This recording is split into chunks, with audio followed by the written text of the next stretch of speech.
In fact last ఎలక్షన్స్లో కార్యకర్తలకు బహుశా అనుకున్నంత స్థాయిలో నేను తోడుగా ఉండకపోయి ఉండొచ్చు. ఎందుకంటే నేను అధికారంలోకి వస్తానే కోవిడ్ వచ్చింది.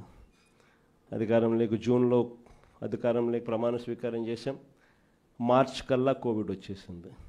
దాని తర్వాత 2 సంవత్సరాలు కోవిడ్లో ఇంకా వేరే దాని మీద ధ్యాసే పెట్టలేకపోయినాం. ప్రజల బాగోగుల మీదనే, ప్రజల ఆరోగ్యం మీదనే, ప్రజలకు సంబంధించిన విషయాల మీదనే పూర్తిగా ధ్యాస పెట్టాల్సిన పరిస్థితుల మధ్య పాలన సాగింది.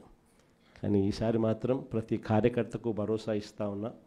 ఈరోజు నా కళ్ళతో నేను చూస్తూ ఉన్నా కార్యకర్త అనేవాడు ఎంత ఇబ్బంది పడతా ఉన్నాడు అనేది నా కళ్ళతో నేను ఈరోజు చూస్తూ ఉన్నా. పాలన అనేది ఎలా ఉండాలి, ఎలా దిగజారిపోయింది అన్నది కూడా నా కళ్ళతో నేను చూస్తూ ఉన్నా. ఇవన్నీ నేను చూసిన నేపథ్యంలో నేను ప్రతి కార్యకర్తకు చెప్తా ఉన్నా, నెక్స్ట్ రెజీమ్లో మాత్రం జగనన్న మీకు తోడుగా అండగా ఖచ్చితంగా గట్టిగా నిలబడతారని మాత్రం చెప్తా ఉన్నా.